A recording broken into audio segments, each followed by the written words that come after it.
Well, I don't agree at all. First off, how is it possible that anybody with any kind of sanity would consider the United States or Britain or the West in general to be in any kind of position to be punishing anyone for any illegalities?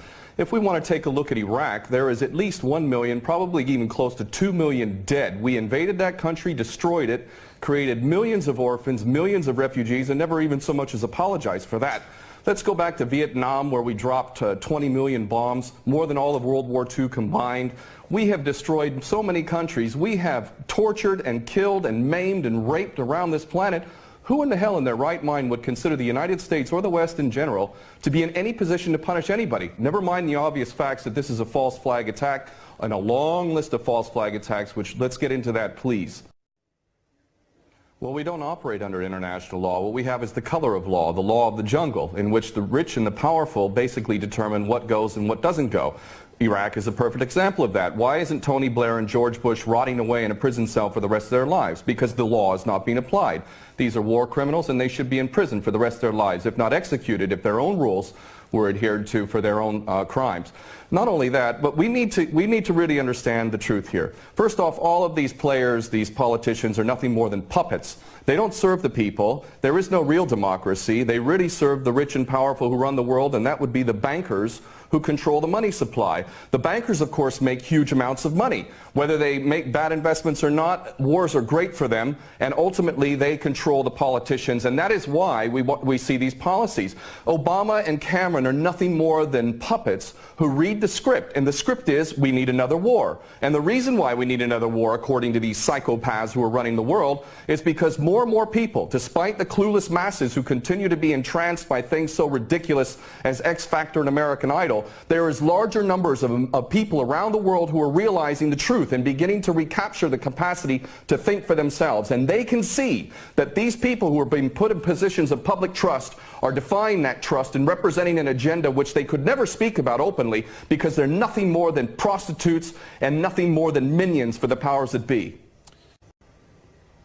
Well, the Greater Israel Project is all about destabilizing surrounding nations, ultimately in pursuit of this dream of Greater Israel from the Euphrates down to the Nile, all the way over to the Eastern Mediterranean. This is the dream of these psychopaths, and so destabilizing governments, creating sectarian strife is all part of that menu and all part of the design to create Greater Israel. So that goes, that's self-evident. But I have to go back to what this gentleman is saying in Washington, D.C. about America not wanting to get involved, or Obama not getting involved. What are you talking about?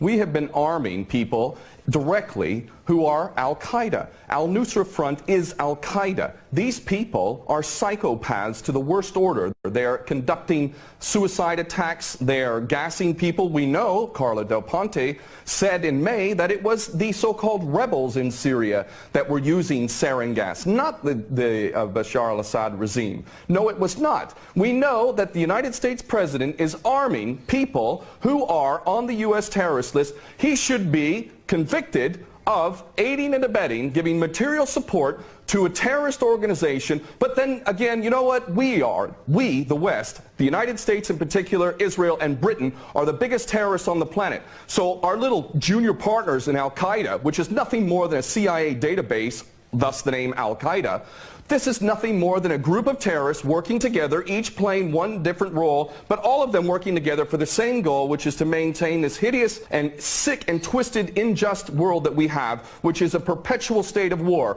Always one illusion, one boogeyman after another. But the fact is, Obama is nothing more than a puppet war criminal, just like his predecessor and every other U.S. president before him. So please don't tell people out there that the U.S. is not involved. It's directly involved, and it is arming people who are absolute psychopaths.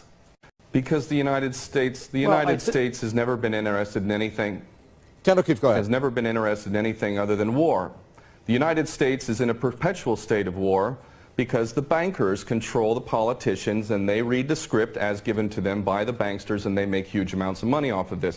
What this gentleman is saying about the United States not wanting war, not wanting to get involved, is like Iraq 2.0. It's a repeat of the same rubbish that was said, oh, we don't want war, war is a last resort. That's absolutely untrue. It's a lie. Those that are in government are nothing more than prostitutes who are carrying out the orders of those who are in charge of them, and those that are in charge want another war. And part of that that is what we discussed earlier, the Greater Israel Project, to destabilize any Arab regime which might have any kind of autonomy and self-determination. Any regime in the Arab world that is not an absolute puppet cannot be tolerated. And who are the nations that we target?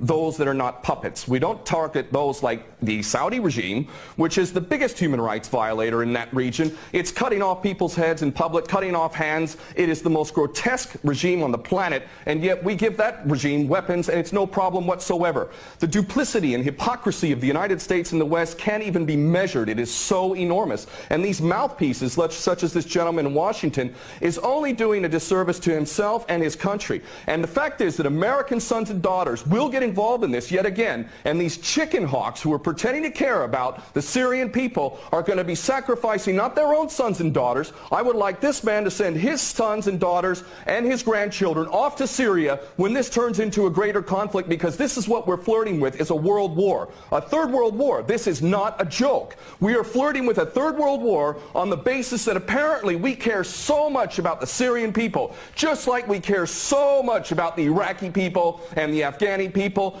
The only people that buy this sort of stuff are either bought-off prostitutes or the dumbest of the dumb. And we're also led to believe that Assad is the dumbest idiot dictator on the planet now, isn't he? Because he invited UN inspectors to come in, and he brought them in on the very day that they come in. He decides to attack his own people 10 miles away from where the inspectors arrive. This is beyond ridiculous, and the only people that buy this, again, are bought-off prostitutes or the dumbest of the dumb. Well, there's no question that they don't intend for limited strikes, and that's not going to do anything. They want to go in full scale. That's the plan. Of course, they'll use pretext to be able to justify the initial attack, and then they'll concoct more things to justify a greater involvement. The Daily Mail reported here in the UK, and it's commonly understood to those who are paying attention, that defense contractors, leaked emails from defense contractors proved that there was already an approved plan from Obama down to give these psychopath terrorists, Al-Nusra Front, chemical weapons. We know that Al-Nusra Front, 12 individuals in Turkey were caught with 2 kilos of sarin gas. Where did they get that from? And this is, clearly a false flag. We understand this to be true, and it's the only way that they could justify an attack at all. And I have to say, I'm happy that the gentleman in Washington mentioned General Dempsey of the Joint Chiefs, because I'll tell you what, more than anything else, it is the true American patriots, those who are sick and tired of having given up their life to basically serve the American dream, the American nation, the Constitution that they swore to uphold. It's those military men and women. It's you now. It's coming to you now. Are you a patriot or are you not? Are you going to let your nation descend even further into the chaos and corruption that has been so sick and so twisted that it's destroying American lives as well as the rest of the world, to the tune of 22 American servicemen a day who are committing suicide? Are you going to sacrifice more of your American sons and daughters for Israeli wars, for Zionist wars? Are you going to continue to do that because you are not a patriot? You are in fact aiding and abetting the terrorists you supposedly think you're fighting against. And those Americans who are waking up to this, I hope to God, in the military in particular, that you refuse your orders. And this is why the people of America who are refusing to buy this nonsense, the overwhelming majority do not support any kind of attack on Syria. And in those in the military, I know that the powers that be are very, very frightened that high-ups within the military will refuse the orders. And I hope this is exactly what happens if an attack on Syria occurs. Very well. We're going to leave it there. Thank you very much, former U.S. Marine and war veteran there, Ken O'Keefe, talking to us from London. And thank you very much from the Senior Fellow at Center for American Progress, Lauren Korb, who spoke to us from Washington.